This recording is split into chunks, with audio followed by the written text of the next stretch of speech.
हमारे यहां जो ईश्वरीय तत्व ज्ञान होता है ना, हाँ, वो ईश्वरीय तत्व ज्ञान ग्रंथों के प्रमाण से होता है। ऐसे नहीं होता है कि कोई भी ऐरा गहरा नत्थु खैरा और बोलने लग गया, मैं बताता हूं तुमको भगवान के बारे में। जी हां, प्रवचन करने लग गए, हाँ, हम सुन रहे हैं, जी हां, वो बता रहे हैं, जी हां, तो हम मान लें? नहीं, ऐसा नहीं है। ईश्वरीय विषय का जो निरूपण होता है, वो निरूपण ग्रंथों के प्रमाण से होता है। बिना प्रमाण के कोई भी बोले प्रवचन करता तो वो मान्य नहीं होगा। और प्रमाण, ग्रंथों का जो प्रमाण है, उस प्रमाण में जिज्ञासु मनानाम प्रमाणम परम श्रुति ही। ईश्वरीय जिज्ञासु के लिए, भगवत विषय के जिज्ञासु के लिए जो अंतिम प्रमाण है, वो है वेद। आप लोगों ने नाम सुना है ना, वेद।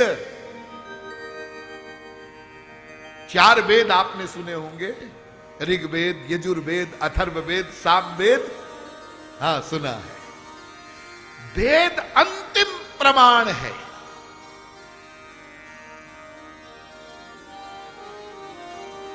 किसी भी तत्व की सिद्धि करनी हो, वो वेद के द्वारा होगी। मनु जी महाराज कहते हैं, भूतम भव्यम भविष्यंच सर्वम वेदात् प्रसिद्ध्यति। किसी को कुछ भी चाहिए, किसी भी तत्व की सिद्धि करनी हो, तो वो वेद के द्वारा होगी। अनंत ज्ञान का भंडार है वेद। आपको क्या चाहिए? संसार का ऐश्वर्य, संसार का वैभव, हां, वेद के शरण में चले जाओ, वेद बताएगा कैसे मिलेगा। नहीं जी, हमको संसार का ऐश्वर्य नहीं चाहिए, हमको तो सुना है कि कोई स्वर्ग होता है, वो चाहिए। ठीक है, वेद की शरण में चले जाओ, वेद बताएगा। स्वर्ग कैसे जाओगे? स्वर्ग की प्राप्ति का क्या उपाय है? क्या अनुष्ठान करोगे जिससे स्वर्ग मिलेगा? नहीं जी, हमको स्वर्ग नहीं चाहिए, तो क्या चाहिए? हमको तो मोक्ष चाहिए। ठीक है, यदि आपको मोक्ष चाहिए तो वेद की शरण में चले जाइए। वेद यह भी बताएगा कि मोक्ष कैसे मिलेगा। नहीं जी, हमको तो मोक्ष भी नहीं चाहिए, तो हमको तो भगवान का प्रेम चाहिए, उनकी सेवा चाहिए। हमें भगवान के धाम जाना है, वैकुंठ जाना है, गोलोक जाना है, साकेत लोक जाना है। हाँ, वो भी वेद बताएगा कैसे जाना है। नहीं जी, हमको ये सब कुछ नहीं चाहिए, तो हमको तो नरक चाहिए। अच्छा, तुम नरक के शौकीन हो? जी हाँ, वो भी वेद बताएगा कि नरक कैसे मिलता है। यानी कोई भी ज्ञान का ऐसा विषय नहीं है जो वेदों में समाहित न हो। सब कुछ लिखा है वेद में। जो चाहे आप, वो आप वेद के द्वारा प्राप्त कर ले। इसलिए अनंत ज्ञान का भंडार वेद, और अनादि निधना नित्या वागुत्सृष्टा स्वयं भुआ। अनादि है, वेद को किसी ने बनाया नहीं है। हम भारतीयों के लिए, जिनका जन्म भारतवर्ष में हुआ है, कम से कम इतना समझना तो परम आवश्यक है कि ये वेद हैं क्या। अरे वेद के दर्शन आपने नहीं किए, कोई बात नहीं है, पढ़ नहीं सकते, कोई बात नहीं है, समझ नहीं सकते, कोई बात नहीं है, लेकिन वेद है क्या ये तो समझे। जो हम भारतीयों की सबसे बड़ी संपत्ति है, ध्यान दीजिए, सबसे बड़ी संपत्ति। और मामलों में चाहे हम विश्व में कितने भी पिछड़े हुए हो, लेकिन एक बहुत बड़ी संपत्ति हमारे पास है, वेद। और फिर उसके बाद आगे दर्शन शास्त्र वो भी है, हा? सारा अध्यात्म।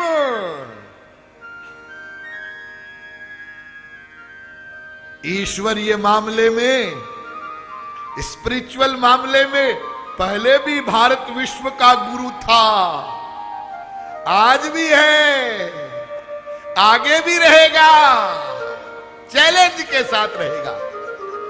यह स्थान और किसी का नहीं हो सकता। क्यों नहीं हो सकता, आगे आपको बताएंगे क्यों नहीं हो सकता। इसका कारण है, तो वेद अनंत ज्ञान का भंडार और अपौरुषेय। अपौरुषेय माने क्या? अपौरुषेय माने जिसको किसी ने बनाया नहीं, बनाया नहीं ना ना। अरे साहब आप कैसी बात करते हैं, किसी ने तो बनाया होगा भाई। अरे किसी मनुष्य ने नहीं बनाया, चलो माना, किसी महापुरुष ने बनाया होगा, महात्मा ने। ना ना ना, महापुरुष ने भी वेद नहीं बनाया, नहीं लिखा। अच्छा चलो छोड़ो बाबा, भगवान ने तो बनाया होगा। ना ना ना, भगवान ने भी वेद को नहीं बनाया, भगवान ने भी नहीं बनाया ना।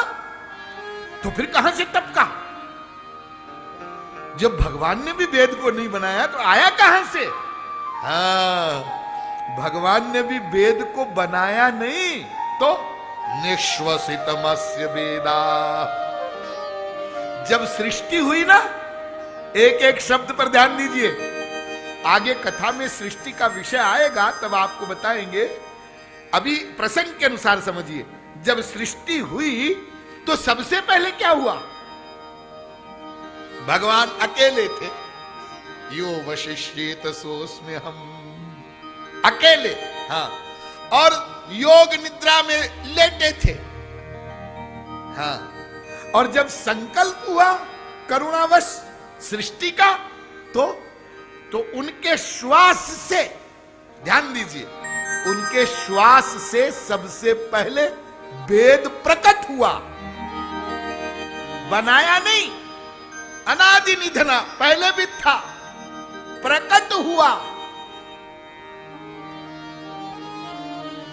बड़े सुंदर ढंग से, सरल शब्दों में तुलसीदास जी कहते हैं, जाकी सहज श्वास श्रुति चारी, जाकी सहज श्वास श्रुति चारी, जाकी सहज श्वास श्रुति चारी, ओ जाकी सहज श्वास श्रुति चारी, सो हरि पढ़य कौतुक भारी, सो हरि पढ़य कौतुक भारी, सो हरि पढ़य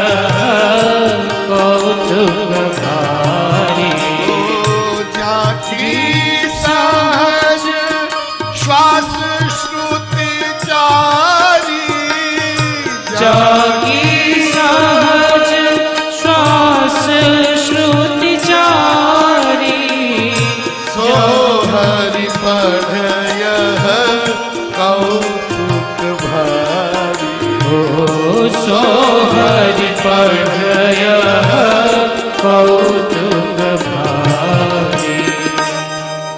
तुलसीदास जी ने प्रभु राम की एक लीला का दर्शन करवाया। रामचरितमानस में आप लोगों ने पढ़ा होगा, उस लीला का दर्शन करवाने के बाद ये चौपाई लिखी।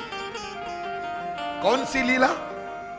कि गुरु गृह पढ़न गए रघुराई, गुरु गृह पढ़न गए रघुराई, गुरु गृह पढ़न गए रघुराई, ओ गुरु गृह पढ़न गए रघुराई, अल्प काल विद्या सब आई, अल्प काल विद्या सब आई। भगवान राम यज्ञोपवीत संस्कार जब हो गया तो भरत जी, लक्ष्मण जी, शत्रुघ्न जी के साथ में गुरु वशिष्ठ के आश्रम में पढ़ने गए। जैसे साधारण मनुष्य जाता है ना, उस जमाने में गुरुकुल की परंपरा थी, तो जैसे कोई साधारण मनुष्य का बालक और गुरु आश्रम में पढ़ने जाता है, ऐसे ही भगवान राम भी पढ़ने गए। और मर्यादा देखिए, इसलिए तो मर्यादा पुरुषोत्तम कहते हैं ना उनको। मर्यादा देखिए कि गुरु वशिष्ठ ऊपर आसन पर विराजमान हैं और भगवान राम, लक्ष्मण जी, भरत जी, शत्रुघ्न जी नीचे बैठे हैं और गुरु जी उपदेश कर रहे हैं। राम सुनो, और वे जैसे गुरु जी पढ़ा रहे हैं, समझा रहे हैं, वैसे समझ रहे हैं। इस लीला का दर्शन करके तुलसीदास जी कहते हैं कि आश्चर्य देखो, कितनी मधुर लीला है कि जिन भगवान के सहज श्वास से वेद प्रकट हुए, वो भगवान पढ़ने जाता है अज्ञानी बन करके, जैसे मानो कि बिल्कुल अज्ञानी हो। तो वेद को भगवान ने भी बनाया नहीं, वे उनके श्वास से, और श्वास भी कैसा? सहज श्वास। इस समय आप लोग श्वास ले रहे हैं, जी हां, ये सहज श्वास नहीं है। ये तो आप विषय को सुन रहे हैं, उसके अनुसार जो आपके मन में, अंतःकरण में हलचल हो रही है, वैसे ही सांस की गति बढ़ती घटती है। हाँ? फिर जब आप सो जाते हैं और सपना देखते हैं, तो उस समय भी सपने में जो सब्जेक्ट देखते हैं, उसके अनुसार आपके श्वास की गति होती है। जी हाँ, उसके बाद आपकी एक अवस्था होती है, जब आप गहरी नींद में सो जाते हैं, तब आपको जो श्वास आता है उसको कहते हैं सहज श्वास। ऐसे ही भगवान भी योग निद्रा में सो रहे थे। यस्यैकनिः श्वसित कालमथावलम्ब्य जीवन्ति लोम बिलजा जगदंडनाथा। ब्रह्म संगीता कहती है कि जिसकी एक श्वास उसका अवलंब लेकर के अनंत कोटि ब्रह्मा विष्णु शंकर जीवित रहते हैं, ऐसा उनका श्वास है। तो उस सहज श्वास से वेद प्रकट होते हैं और उस वेद में अनंत ज्ञान का भंडार है और वो वेद अंतिम प्रमाण है। ध्यान दीजिए, इसलिए कोई भी संत, कोई भी महात्मा, कोई भी प्रवचन करता, कोई भी व्यासपीठ पर बैठने वाला वेद के अनुसार बोले तो हमारा मस्तक झुकेगा, और वेद के विरुद्ध बोले तो फिर हमारा वैदिक सनातन धर्म ऐसा है, उसका इतना पक्का नियम है कि वेद के विरुद्ध यदि भगवान भी बोले तो मान्य नहीं होगा। हाँ, भगवान, अरे भगवान वेद विरुद्ध क्यों बोलेंगे भला? भगवान ने तो प्रकट किया, प्रकट हुआ भगवान से वेद, तो भगवान वेद के विरुद्ध क्यों बोलेगा? बोलते हैं, कभी कभी बोले हैं। जैसे भगवान बुद्ध, भागवत जी में वर्णन आएगा जब अवतारों का, तो बुद्ध को अवतार माना गया है, भगवान का अवतार। लेकिन ध्यान दीजिए, उस समय हमारे देश की ऐसी परिस्थिति थी कि भगवान का जो बुद्धावतार हुआ, उन्होंने वेद को नहीं माना, प्रमाण नहीं माना वेद को, वेद के विरुद्ध बोले, गलत बोले ऐसा हम नहीं कहेंगे। भगवान कोई गलत करेंगे ऐसा तो सोचना ही मत। वैसा करना उस समय जरूरी रहा होगा, इसलिए उन्होंने वैसा बोला। जैसे एक उदाहरण से समझिए, जैसे एक मां है, हाँ, और रात को 12 बजे उसका बच्चा रोने लग गया, मम्मी मम्मी रसगुल्ला खाऊंगा। अब वो बच्चा तो छोटा है, अब यदि मां उसको समझावे सही बात कि बेटा अब रात के 12 बजे हैं, घर में तो रसगुल्ला है नहीं और रसगुल्ले की सब दुकानें बंद हो चुकी है, तो इस समय रात में तो रसगुल्ला मिल नहीं सकता, और सवेरे जब बाजार खुलेगा तो मैं तुमको रसगुल्ला मंगा दूंगी, तब तू खा लेना। सही बात तो यह है, लेकिन वो बच्चा तो अबोध है, तो मां बच्चे को ऐसे नहीं समझाती। कैसे समझाती है? देख, क्या वो सामने वाला पेड़ है ना नीम का, उस पर हवा रहता है, भूत रहता है। जो बच्चे रात को 12 बजे रसगुल्ला मांगते हैं, उसको वो भूत आकर खा जाता है, सो जा। मां जानती है कि मैं झूठ बोल रही हूं, उस पेड़ पर कोई भूत भूत नहीं रहता है, लेकिन उस समय बच्चे को झूठ बोल करके सुलाना जरूरी हो जाता है, इसलिए जानबूझ करके मां झूठ बोलती है। और आश्चर्य देखो, मां के इस वक्तव्य को सुनकर के बच्चा चुपचाप सो जाता है। लेकिन जब वो बच्चा बड़ा हो जाता है ना, हाँ, तो वो समझ जाता है कि उस समय मां ने मुझसे झूठ बोला था, पेड़ पर कोई भूत भूत नहीं रहता है, लेकिन जरूरत पड़ जाए तो वो भी अपने बच्चे से वैसे ही झूठ बोलेगा।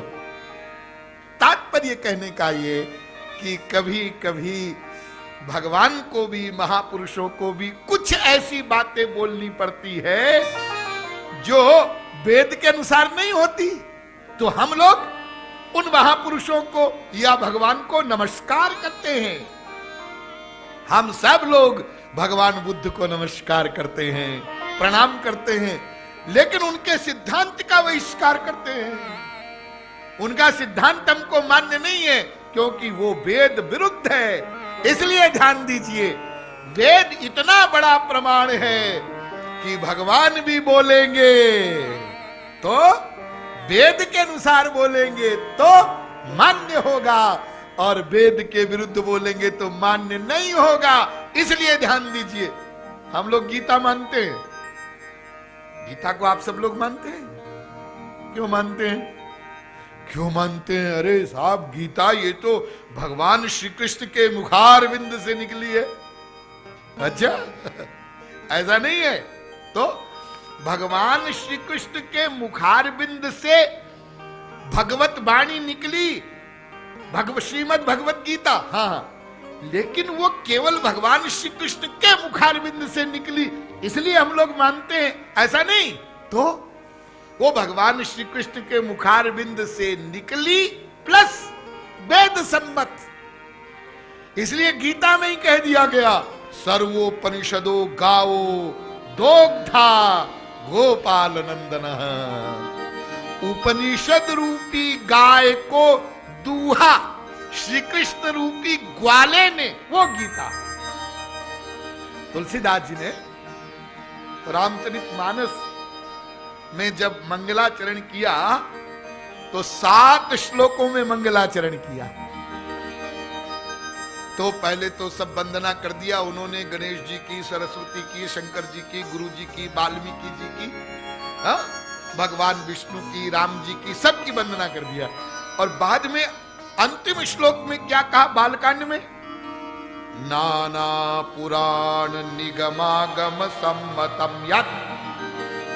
ऐ पाठकों, मैं जो भी कुछ लिखने जा रहा हूं इसको तुम मिला लेना वेद के अनुसार, उपनिषदों के अनुसार, निगमागम और पुराण आदि सबसे मिला लेना। मिल जावे तो मान लेना, न मिले तो फेंक देना। यानी तुलसीदास जी ये संकेत कर रहे हैं कि मैं अपनी तरफ से कुछ नहीं लिख रहा हूं, वेदों शास्त्रों के अनुसार लिख रहा हूं सब कुछ। तो अब आप लोग भली प्रकार समझ गए कि वेद अंतिम प्रमाण, अनंत ज्ञान का भंडार। तो फिर आप लोग कहेंगे स्वामी जी एक बात बताइए कि जब वेद अनंत ज्ञान का भंडार है तो फिर, और इसको किसी ने बनाया नहीं है, तो ये और ग्रंथ क्यों बने? अरे एक ही, पहले वेद एक ही था। इस पॉइंट को भी समझ लीजिए, पहले वेद एक ही था, 1,00,000 मंत्र वाला। और ये 4 वेद आप सुनते हैं ना, जो ऋग्वेद, यजुर्वेद, अथर्ववेद, सामवेद, हाँ, ये 4 कैसे बने और इनका पुस्तक रूप कैसे हुआ? ये अभी अभी 5000 वर्ष पहले, कथा में भी आएगा ये विषय, एक अवतार हुआ भगवान का वेद व्यास जी के रूप में। तो वेद व्यास जी ने विचार किया कि कलयुग में तो मनुष्यों की जो ये मेमोरी है, स्मरण शक्ति, वो बहुत कमजोर हो जाएगी और धारणा शक्ति भी बहुत कमजोर हो जाएगी। ध्यान दीजिए, अभी अभी वेद का एक नाम आपके सामने आया, श्रुति। जाकी सहज श्वास श्रुति। श्रुति माने क्या होता है? श्रुति माने महापुरुषों से, गुरुओं से सुन करके जिसको धारण किया गया। यानी त्रेता, द्वापर, त्रेता, सतयुग में मनुष्यों की धारणा शक्ति तो सतयुग में तो सबसे ऊपर, फिर क्रमशः घटती जाती है। सुना, शिष्य ने वेद मंत्र को गुरु जी से सुना, सुन करके धारण कर लिया और फिर उसके अनुसार साधना किया, प्रैक्टिकल, और अनुभव कर लिया। फिर उसने अपने शिष्य को सुनाया, फिर उसने अपने शिष्य को सुनाया। ऐसे श्रवण परंपरा से चला वेद का ज्ञान। लेकिन जब कलयुग प्रारंभ हुआ और वेद व्यास जी का अवतार हुआ, तो उन्होंने सोचा कि कलयुग में तो मनुष्यों की धारणा शक्ति बहुत कमजोर हो जाएगी, स्मरण शक्ति भी बहुत कमजोर हो जाएगी। इसलिए वेद व्यास जी महाराज ने वो जो 1,00,000 वेद मंत्र थे वेद के, उनका वर्गीकरण किया। इसलिए उनका नाम पड़ा वेद व्यास। व्यददात यज्ञ संत्यत्यै वेदम एकम चतुर्विधम। एक वेद के मंत्रों का विभाग कर दिया, वर्गीकरण कर दिया और 4 वेद बना दिए और फिर अपने शिष्यों को पढ़ा दिए। ऐसे ये 4 वेद बने, पहले एक वेद था। तो महाराज ये बताइए कि और इतने जो ग्रंथ बने वो क्यों बने? ध्यान से सुनिए, और ग्रंथ बनने का कारण सुनिए। क्या कारण है? वेद को कोई समझ नहीं सकता। क्यों? क्यों नहीं समझ सकता? अरे हम लोग नहीं समझ सकते भाई, संस्कृत पढ़े लिखे नहीं है तो हम नहीं समझ सकते। नहीं नहीं, कोई नहीं समझ सकता। मतलब कितना भी बुद्धिमान मनुष्य हो, अरे छोड़ो जी मनुष्य को, सरस्वती बृहस्पति, ना ना ना, सरस्वती बृहस्पति को भी छोड़िए आप, जिसको लोग समझते हैं कि वो सृष्टि करता है ब्रह्मा, वो ब्रह्मा भी वेद को नहीं समझ सका। आगे कथा में आएगा कि मंगलाचरण का जो पहला श्लोक है, पहले स्कंद का, पहले अध्याय का, उसकी दूसरी लाइन में वेदव्यास जी कहते हैं, तेने ब्रह्म हृदय आदि कवये मुह्यन्ति यत् सूरयः। ब्रह्मा के हृदय में बैठकर भगवान ने वेदों का ज्ञान करवाया, हुआ नहीं। जब ब्रह्मा वेद नहीं समझ सका तो नर पामर कर केतिक बाता। और सुंदर ढंग से आप लोग समझिए, आप गीता के द्वारा समझिए। भगवान श्री कृष्ण ने कहा, सर्वस्य चाहम हृदि सन्निविष्टो मत्त स्मृतिर ज्ञानम अपोहनंच। और वेदैश्च सर्वैरहमेव वेद्यो वेदांत कृत वेद विदेव चाहम। कितनी सुंदर बात कही भगवान ने। सबके हृदय में मैं बैठा हूं और सबको मेरे द्वारा ही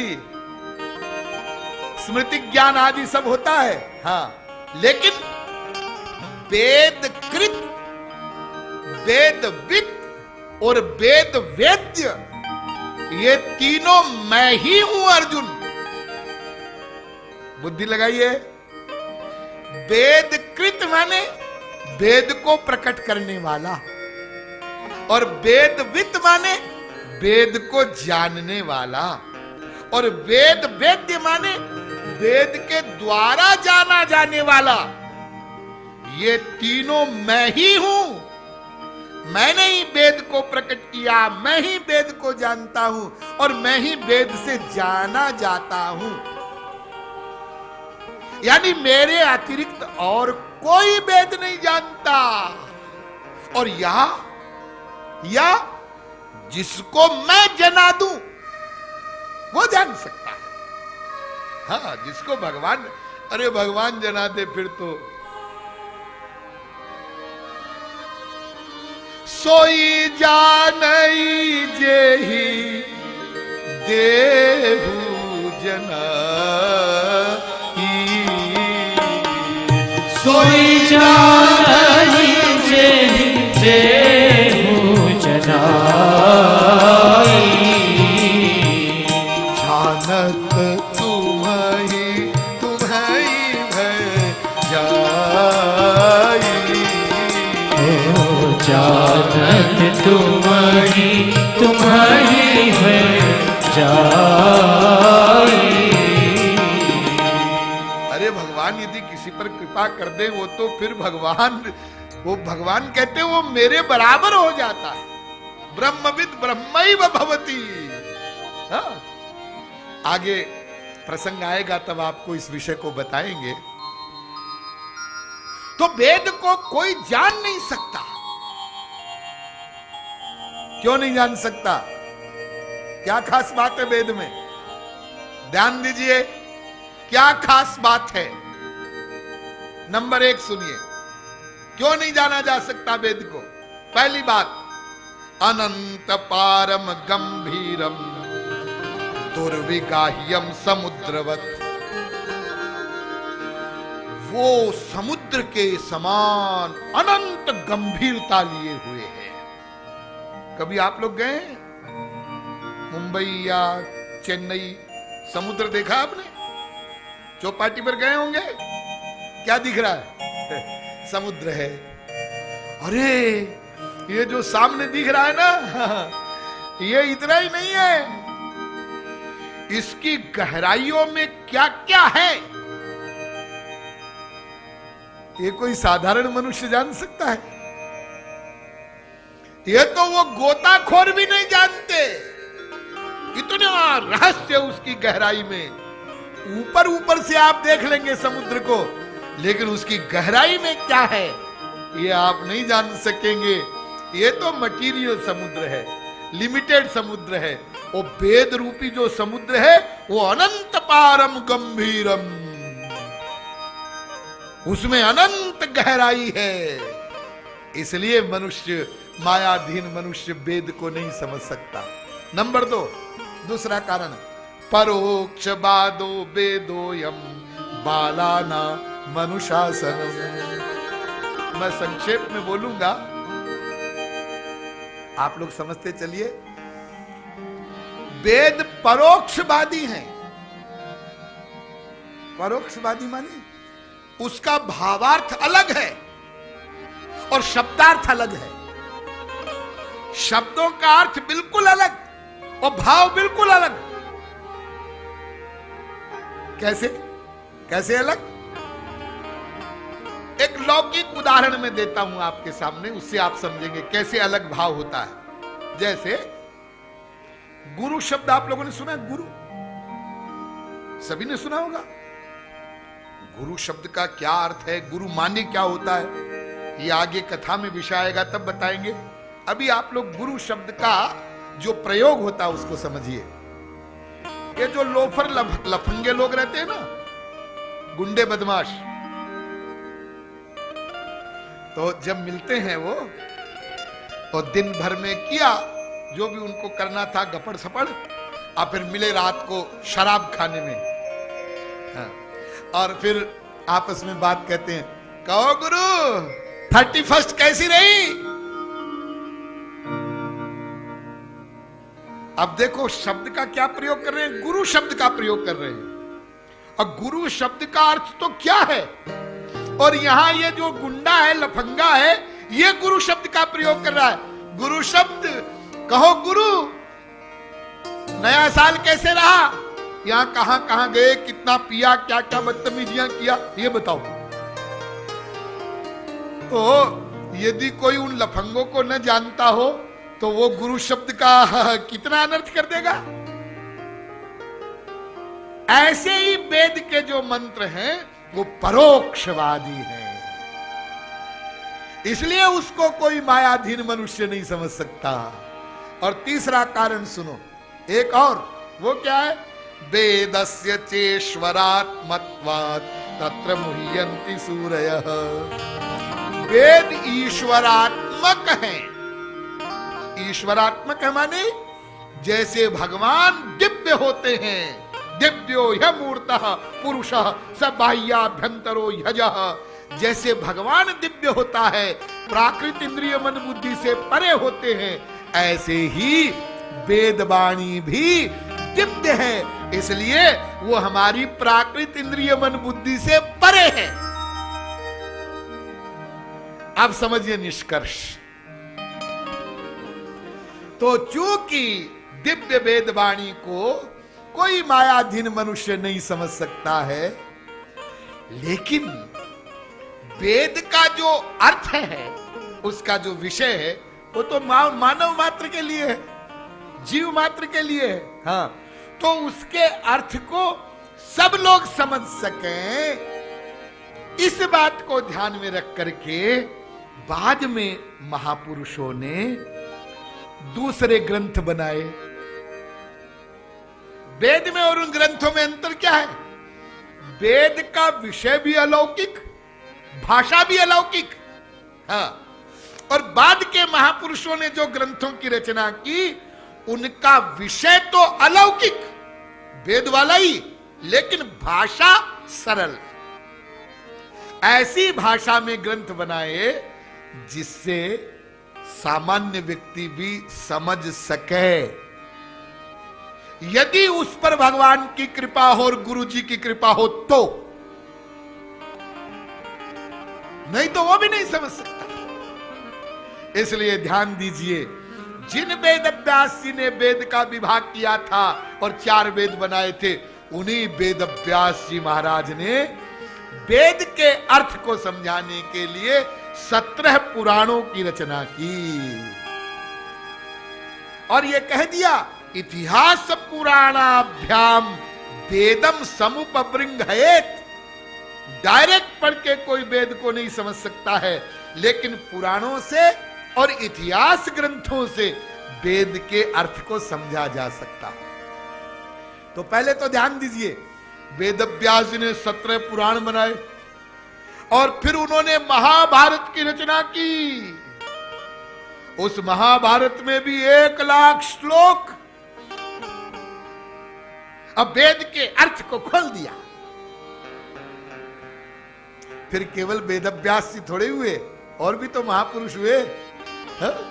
कपिल, कणादा, पतंजलि आदि 6 शास्त्र बने और अनेक जो महापुरुष आए उन्होंने भी अपनी अपनी भाषा में। जैसे एक महापुरुष आए महाराष्ट्र में, अरे अनेक आए, संत तुकाराम आए, संत ज्ञानेश्वर आए, संत नामदेव आए, संत एकनाथ आए,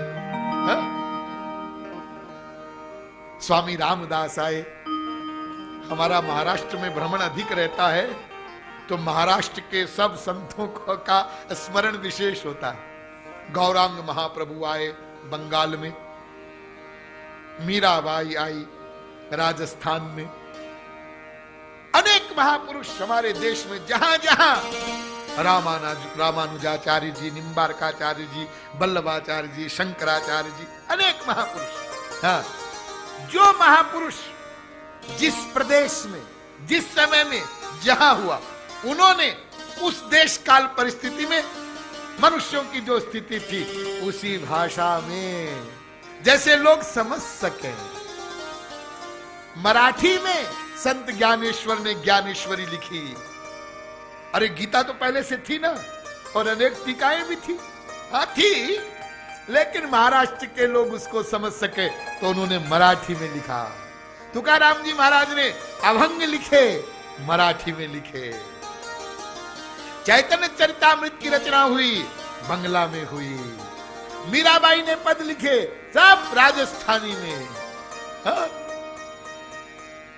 देखिए, अब वेद मंत्रों का उच्चारण यदि आप लोगों के सामने किया जाए, कुछ आपके सामने मैं बोलता हूं। तमेव विदित्वाति मृत्युमेति नान्यः पंथा विद्यते यनाय। हमारे महाराज जी जो विराजमान है, पंडित जी जो विराजमान है, इसके अतिरिक्त आप कोई नहीं समझ सके। रसो वै सह रसग्वम हे वायम लब्ध्वा नंदी भवति। समझ में आया? नहीं आया। उपासते पुरुषम ये यह कामास्ते शुक्र में तदति वर्तन्ते धीरा। समझ में आया? नहीं आया। यदा ह्ये वैश एतस्मै मिन्नुदर मंतरं कुरुते अथ तस्य भयं भवति। समझ में आया? स्वामी जी कुछ समझ में नहीं आ रहा है। अच्छा चलो और सरल सुन लो। अनन्याश्चिन्तयन्तो माम ये जनाः पर्युपासते तेषां नित्याभियुक्तानां योगक्षेमं वहाम्यहम्। समझ में आया? हाँ कुछ सुना तो है। अनन्य चेता सततम यो माम स्मरति नित्यशः तस्याहं सुलभः पार्थ। समझ में आया? मन मना भव मद्भक्तो मद्याजी माम नमस्कुरु। समझ में आया? सर्वधर्मान परित्यज्य माम एकम शरणं व्रज। समझ में आया? कुछ समझ में नहीं आ रहा है? नहीं आ रहा ना? अब देखिए, इन वेद मंत्रों का और श्लोकों का जो भाव है, उसी भाव को मीरा जी गाती है। अब मीरा जी ठीक जो सार है वेदों का, शरणागति का, भक्ति का, उसको मीरा भी गाती है। और मीरा कैसे गाती है जरा वो भी सुन लीजिए। मेरे तो गिरिधर गोपाल दूसरो न कोई। मेरे तो गिरिधर गोपाल दूसरो न कोई। जाके सिर मोर मुकुट मेरो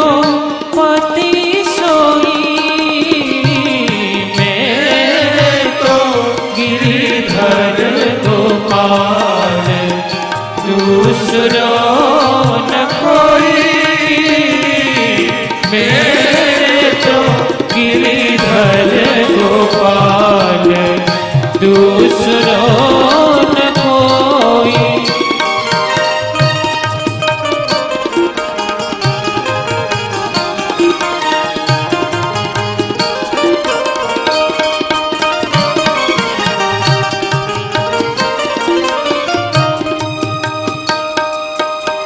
तात मात भ्रात बंधु आपनो न कोई। तात मात भ्रात बंधु आपनो न कोई। छाड़ी गई कुल की कानी छाड़ी गई कुल की कहानी कहाँ करी है कोई। मेरे तो गिरिधर गोपाल दूसरो न कोई। मेरे तो गिरिधर गोपाल दूसरो न कोई। समझ में आ गया ना? ये समझने में कोई प्रॉब्लम है क्या? हाँ, ये तो समझ में क्या आ गया, ये तो गा भी लिया, नाच भी लिया, सब हो गया। ये वही वेद मंत्रों की बातें हैं जो मीरा बोल रही है। तो अब आप लोग समझ गए कि ये और ग्रंथ क्यों बने? ये इसलिए बने ताकि वेदों के अर्थ को सब लोग, साधारण लोग भी समझ जाएं, इसलिए बने। तो हमारे वैदिक सनातन धर्म में जितने भी धार्मिक ग्रंथ हैं, उन ग्रंथों में जो सबसे महत्वपूर्ण ग्रंथ हैं, उनके रचयिता हैं वेदव्यास जी महाराज। ये नाम आप लोगों को याद रहेगा। तो उन्होंने वेदों का व्यास किया, उन्होंने ही महाभारत की रचना की, उन्होंने ही 17 पुराण बनाए, उन्होंने ही वेदांत बनाया। लेकिन ध्यान दीजिए, इतने सारे ग्रंथों की रचना करने के बाद भी मुह्यत्यज्ञान सागरे, आगे का कथा में विषय आएगा कि वेदव्यास जी को संतुष्टि नहीं हुई, वो दुखी थे। वेद वेदांत सुष्णाते गीता या भी कर्तरी, गीता का की रचना भी उन्होंने कर दी, फिर भी उनको संतोष नहीं हुआ। तब सबके अंत में नारद जी की प्रेरणा से उन्होंने श्रीमद् भागवत महापुराण की रचना की।